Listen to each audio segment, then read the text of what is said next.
Welcome back, everybody. Today, we're going to dive into something pretty wild. It's Yeah. how AI is being used to predict, election outcomes. And get this, we're focusing specifically on Canada for this one. Yeah. So we're going to be looking at this YouTube documentary. It's titled The Danger of AI Scary Technology Artificial Intelligence Documentary. It's from a channel called Meconomy. And we've got a lot to unpack. So you know those election predictions, the ones that everybody's glued to. Have you ever wondered how they actually make them?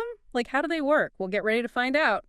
Because it's not magic, it's not just math, it's something even more futuristic. And to help us navigate all this, we've got our expert in data analysis and AI. Happy to be here. Yeah, Let's amazing. decode this together. Perfect. Okay, so before we jump into all the AI stuff, let's rewind a bit. So we all know about those good old-fashioned traditional polls, right? Calling landlines, knocking on doors, just trying to get a sense of who people are voting for. But, let's be real, who even answers their landline these days?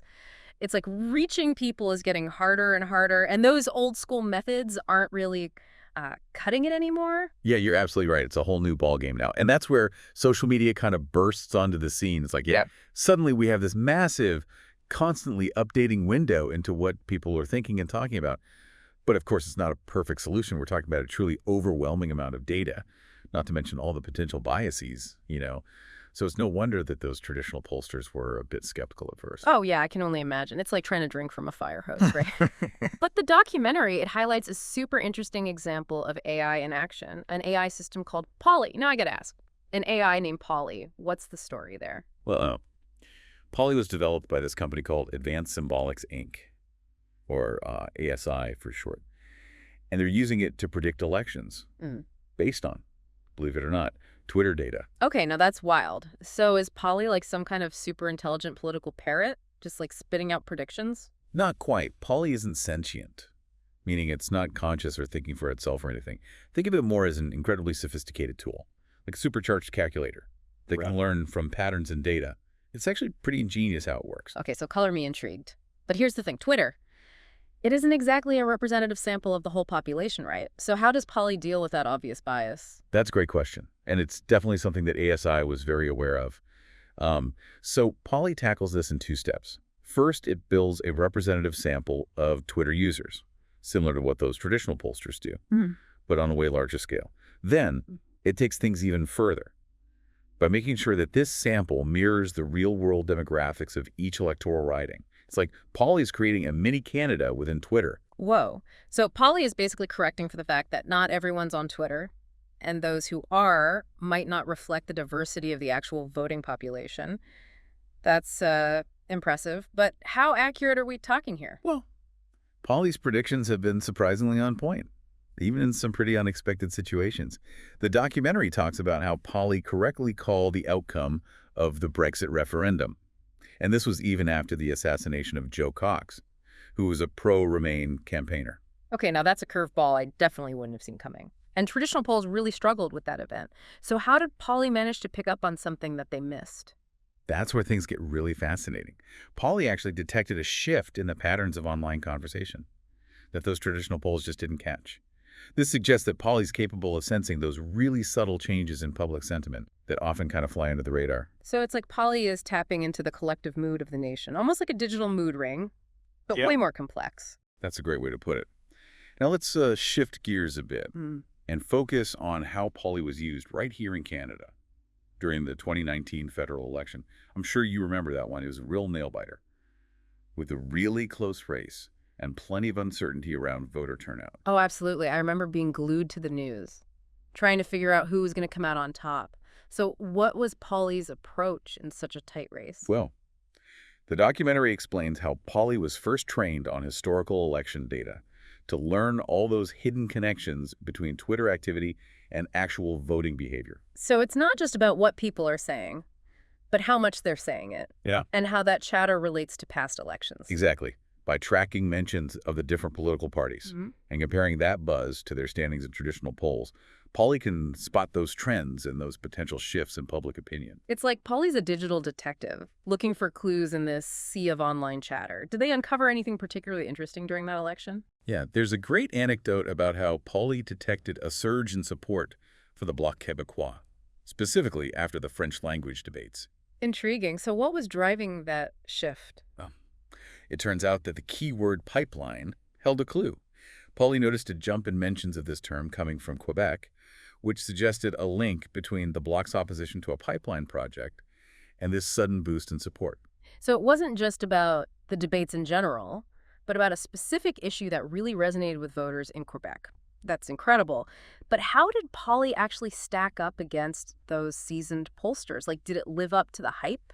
Oh, you might be surprised to learn that Pauly's seat predictions were actually more accurate than many of the established pollsters in that election. It actually predicted the outcome with a higher degree of accuracy than traditional polls, which was pretty remarkable. But it's important to note that even AI isn't perfect. Right. Elections are complex beasts, and there are always those unexpected factors that can throw a wrench in the works. Exactly. The developers of Polly acknowledge that it needs to account for things like campaign strategies and those hyperlocal factors that aren't always obvious in online data. But its performance in 2019 definitely suggests that AI is becoming a powerful force in understanding and predicting elections. Yeah, it makes you wonder, if AI can predict elections with this level of accuracy, does that mean our individual votes matter less? Or could it make democracy more predictable?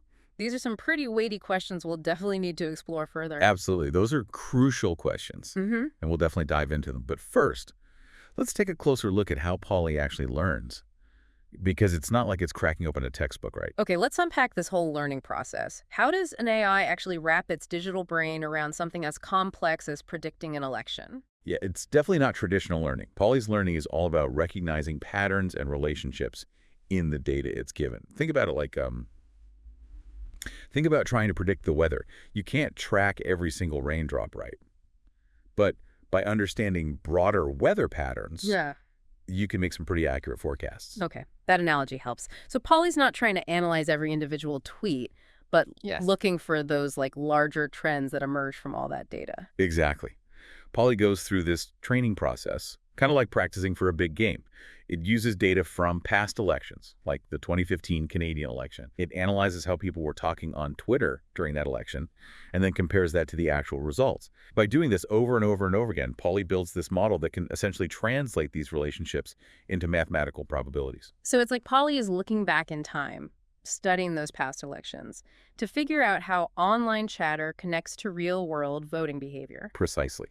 And this model then helps Polly predict how voters in each riding are likely to behave in future elections. It's like Polly's using history to make educated guesses about the future, but instead of relying on gut feelings, it's relying on cold, hard data. Exactly.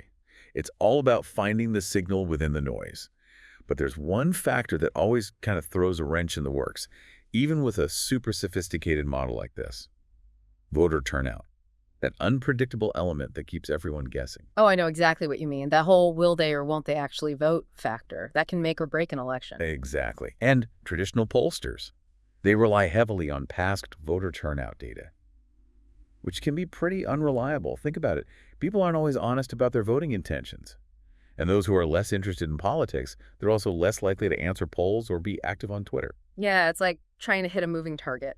So how does Polly deal with that? How can it predict who's actually going to show up at the polls? Well, instead of relying solely on past turnout rates, Polly's predictions are based on patterns of support within each local riding. So it's less about national trends and more about understanding the unique dynamics of each local race. It's exactly.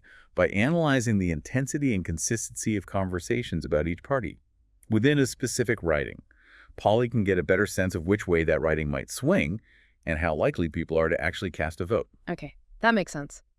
But it also seems like Polly sometimes gives an answer without showing its work. The documentary mentions an example from the 2019 election, where Polly predicted a boost for the Bloc Québécois after the French debates, but didn't immediately offer an explanation. It's like, here's the answer, just trust me. You're right, that can be a bit frustrating. Yeah. But in this case, the developers actually noticed this trend, and they dug a little deeper into the data.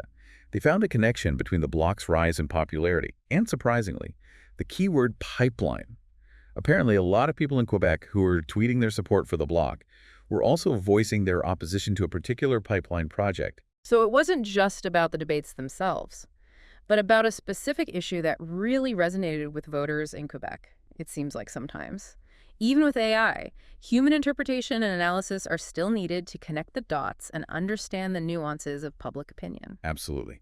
Polly can analyze massive amounts of data and spot patterns, Yeah. but it's still a tool that needs human guidance and interpretation to unlock its full potential. It's a powerful reminder that AI isn't about replacing human insight, but about amplifying it, right? Exactly. Hmm. And as we continue to explore the possibilities of AI in predicting elections, it's important to remember that balance.